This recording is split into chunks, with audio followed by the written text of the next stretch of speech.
Assalamualaikum warahmatullahi wabarakatuh. Nama saya adalah Akil bin Abdul Zubir. Kali ini saya nak bentangkan pasal hubungan kesahan, kebolehpercayaan dan objektif. Objektif ada dua atau lebih pembantu penguji. Kesahan mengukur apa yang sepatutnya diukur. Kebolehpercayaan ujian yang dapat memberi keputusan yang konsisten kepada konsisten setelah diuji berulang kali. Kesahan pertama, kesahan pakar bidang dan pakar bahasa, mengesahkan bahasa dan kandungan bahasa. Bagi yang kedua, kesahan kriteria sejajar, perlu dua situasi ujian, amali lapang, ujian amali lapang dan ujian di makmal. Yang ketiga, kesahan kriteria jangkaan prestasi masa kita buat kesahan tu. And yang keempat, kesahan konstruk, dia mengesahkan item-item dalam gagasan soal selidik, macam guna ataupun analisis faktor.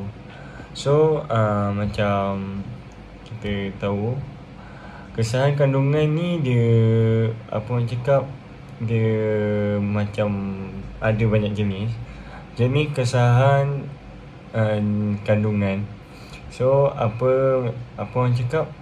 Apa yang diukur dalam kandungan adalah adakah pengukur mengukur dengan sekupnya konsep yang dikaji. Kaedahnya macam kaedah pertimbangan penilaian panel-panel, nisbah kesahan kandungan. Yang kedua, jenis kesah muka.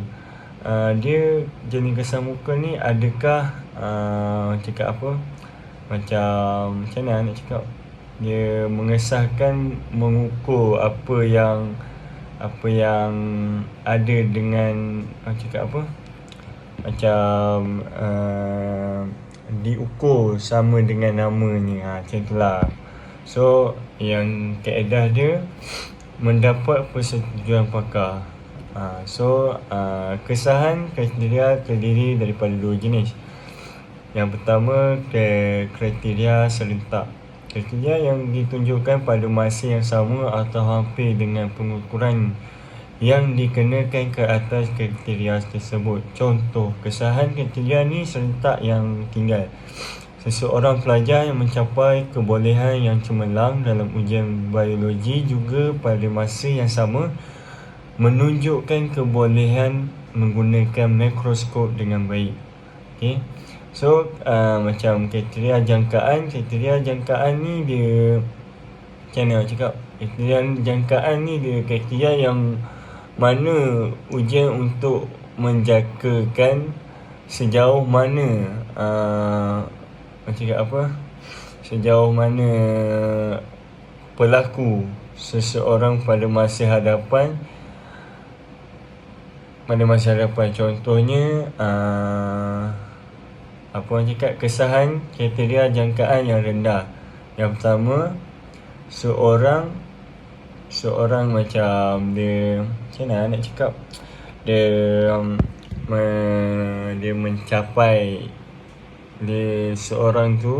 mencapai kebolehan yang menunjukkan tinggi dan menunjukkan dalam ujian biologi ni tidak dapat menunjukkan kebolehan dalam menjalankan eksperimen pengujian darah beberapa bulan lepas ujian tersebut diadakan.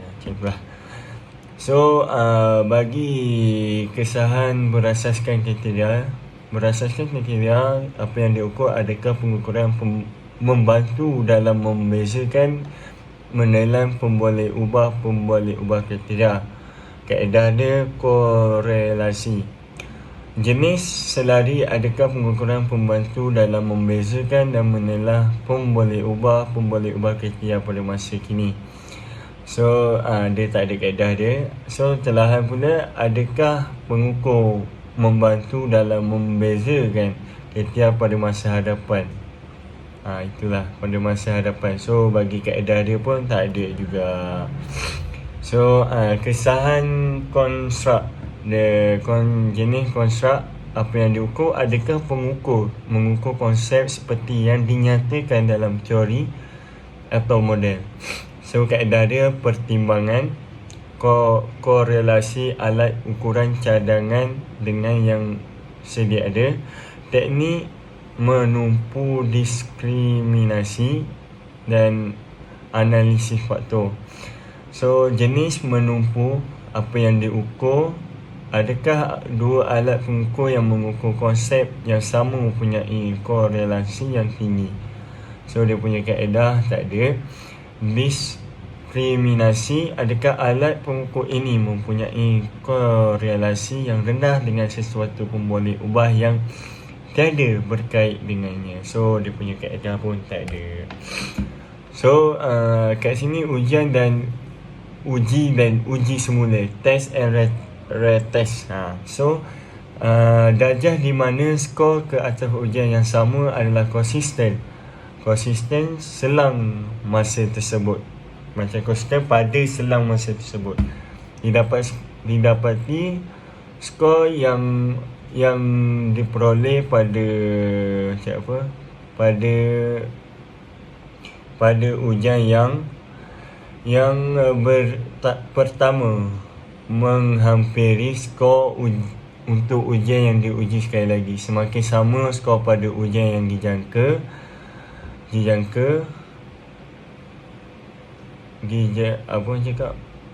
dijalankan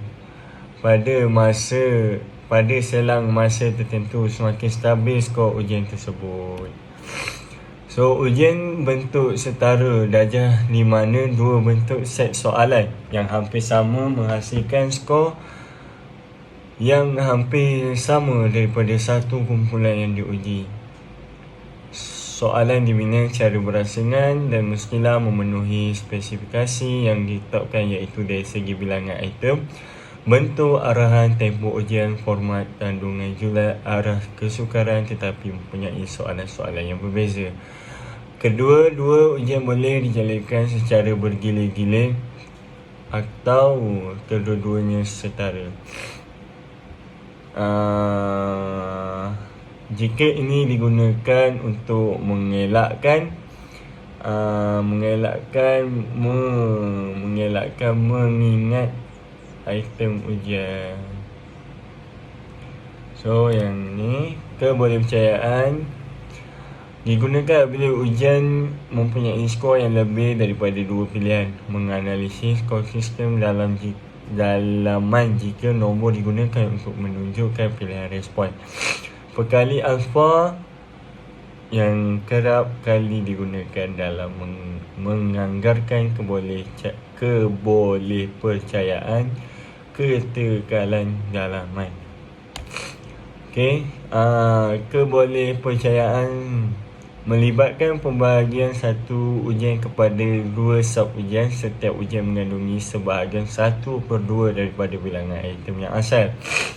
Tujuan pembahagian kepada dua sub-ujian ialah untuk mendapat dua ujian yang selari mungkin.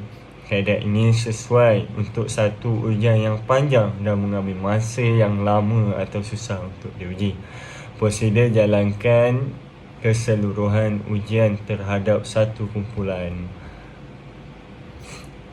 Prosedur yang kedua, bahagikan ujian tersebut kepada dua bentuk yang berbeza dengan memilih item ganjil atau genap. Yang ketiga, kiraan setiap skor pelajar bagi kedua-dua bahagian. Yang ketiga, hitungkan perkali korelasi bagi kedua-dua skor. Yang kelima, aplikasi formula pembentukan Spearman Pro. Yang keenam, menilai keputusan. So kebolehpercayaan kestabilan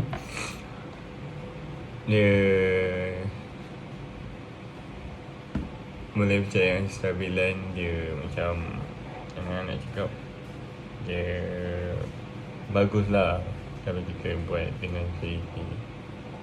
Terima kasih.